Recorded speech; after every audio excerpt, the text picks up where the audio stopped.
Coming up is our friend Herbie the Love Bug. He went through a special demolition derby makeover. Those dents and dings were added on purpose, and he can be polished up as good as new for his next starring role.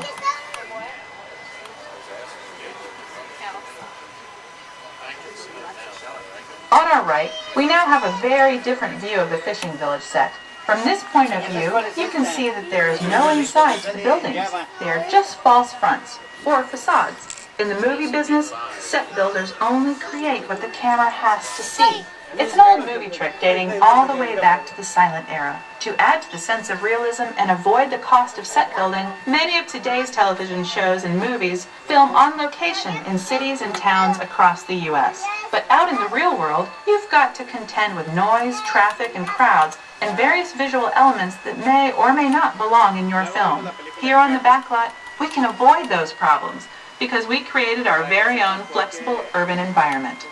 Our Streets of America facades can stand in for a small town or a giant metropolis. As we come around the last corner on our route, you'll see the skyline of New York City in the distance. It's really a series of painted flats, expertly designed to fool the eye and the camera. We can dress and decorate these streets to look like any city we want, from Chicago to San Francisco. Depending on the choice of vehicles, props, and costumes, we can even turn back the clock and set our story in a different time. And what's more, these sets are built with Florida weather in mind.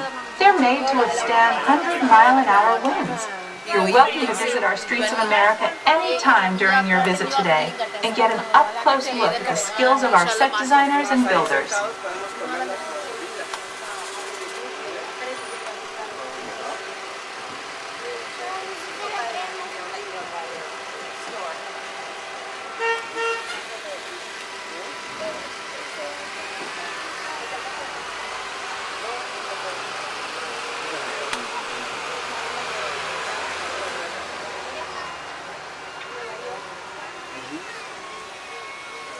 We've just about reached the end of our tour.